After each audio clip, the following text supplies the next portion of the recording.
Hi, welcome to the Ask a CEO show. Today's guest is Jeffrey Reynolds, the Executive Director, President, and Chief Cook and Bottle Washer for Family Children's Association, which is one of the major mental health and behavioral science nonprofits on Long Island. Jeff's an amazing human being. Not only is he an avid athlete and a triathlete, he also runs an organization of over 300 people serving Nassau, Suffolk. He's a member of state panels on opioid and heroin abuse and overdoses. He's got a huge pedigree that I can't give you all of it because we take up all of his time. But he's served on the panels for the state, for the town of Huntington, Nassau, Suffolk County. He's well known in the mental health community on Long Island. And we're very proud to have him today to talk about Family Children Association. Welcome to the show, Jeff. Thanks for having me. How are you? It's a pleasure. We've talked about doing this for a while, so I'm glad we made it happen. I think we've been running in the same circles for about 20 years now. And I'm not that old. Maybe you are. I'm not. well, a little formaldehyde every morning helps, you know. It just Absolutely. keeps you fresh. So your intro says you're very, very well known in the health industry here on Long Island and in the state as well. So that's quite a journey. Tell us how you got there. Look, I think anyone that winds up in this space tends to say, well, I just kind of fell into it. But I think also for those folks that go into the not-for-profit world, either as a kid you needed help and didn't get it, you needed help and got it, or you were fortunate enough to not need that much help. And I probably fit into all three of those categories. And so my first job while in college was actually working on a sexual assault hotline. I then went into the domestic violence field, did 20 years in HIV and AIDS, where I learned a lot about people, learned a lot about death and dying, learned a lot about public health. Then took over the reins of the Long Island Council on Alcoholism and Drug Dependence, a much smaller organization in Nassau County that needed some TLC in order to survive. And now it's Family and Children's Association, an organization that runs the gamut. So you came into this in college? Yes, yeah, so 10 years. Not a lot of people find their cause so early on. You know, I landed in the right place at the right time and then just stuck with it. And you know, now FCA is one of the largest organizations on Long Island, everything from a nursery school in the village of Hempstead. That's my next question. I wanted to ask you all about the organization. Yeah. Who does it serve and what services does it provide to the communities? So it's a 140-year-old organization, so actually older than Nassau County. And we provide services across the age spectrum from nursery school kids to seniors and everything in between, totaling about 40,000 people per year. And so some of our, as you highlighted in the intro, some of our programs focus on kids' mental health, which post-COVID is a huge issue. Behavioral health related to addiction and substance use disorders and the use of alcohol. But we also run Nassau County's only shelter for runaway homeless and trafficked kids. Which has become a bigger issue under COVID. We provide services to about 15,000 seniors per year, single largest growing population here on Long Island. And so we've really focused on areas of incredible need with an eye towards not only helping people survive for the day, but teeing them up to be successful in the future. So when we help young people, it's all about how do we help you create a future that diminishes your reliance on our services and other services going forward. How do we make you more independent and strong? Interesting. So it's a growth process for the people you serve, trying to move them along to a better place. So that's a pretty broad audience that you serve. Yeah. What seems to be the most in demand today from FCA's point of view? What services are the heaviest used? There are a couple issues. So kids' mental health, the rates of suicide attempts and completed suicides that in the paper this morning. Skyrocketed. Overdoses here on Long Island outrank New York City even, and so that's an area of concern for us. Gun violence is something that we take very seriously, and in some places on Long Island, those rates continue to rise. And in those communities, we have credible messengers, folks that go out and do violence interruption work. And then the last area is really seniors. And all of those populations, needs, et cetera, have only grown during COVID. Interesting. COVID was a big generator of... It was a game changer. Not only for our clients, but for our staff. If you think about it, most of our staff are social workers. They're folks that make around $50,000 a year.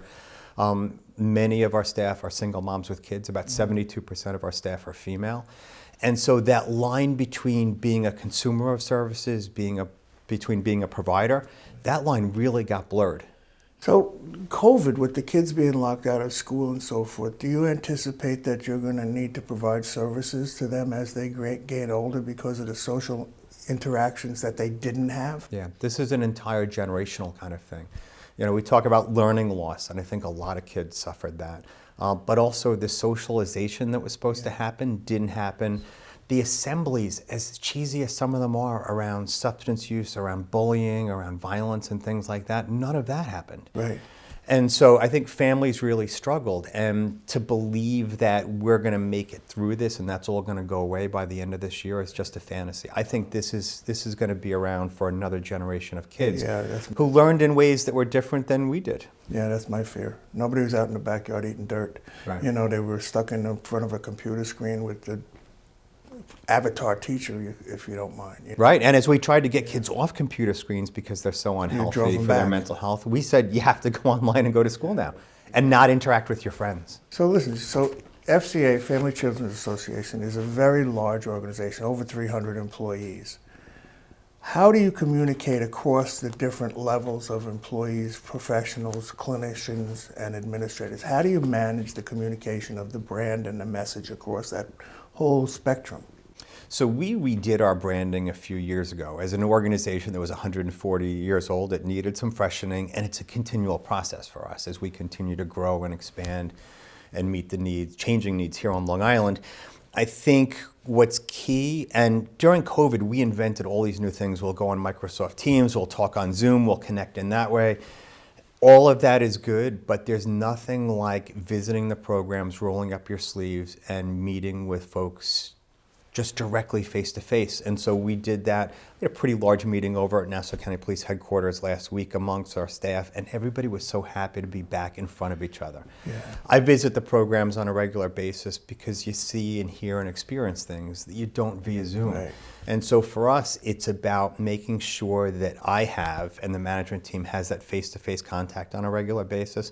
There's an open door policy with 340 employees. That's not easy, but they all have my cell phone number for better or worse. Wow. I have an open door policy, and that You connection get to with turn them, the cell phone off at any time? sometimes I do. But one of the things you find out is this is hard work, and it's emotionally taxing work. And so over the course of any given weekend, we can lose a client to gun violence. We can have a senior die of COVID. We can lose a staff member to overdose. All of that happens on a regular basis. And so it's not like working in a factory that makes widgets. This is emotionally hard work on the staff. And a lot of the things they experience are life-changing. I want to be there for all of that and make sure that they stay with us and they don't get burned out. Exactly. That's a tough task all by itself. I mean, it's almost similar to PTSD sometimes because they deal with all these emotional things every day. Right. All right. So listen, so we need to take a little bit of a break here. They're telling me in my ear that it's time for a commercial from our sponsor. And we'll be right back with Jeff Reynolds.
And we're back with Dr. Jeff Reynolds, the Executive Director, Chief Cook and Bottle Washer for the Family Children's Association, which is one of the major nonprofits here on Long Island. So Jeff, culture.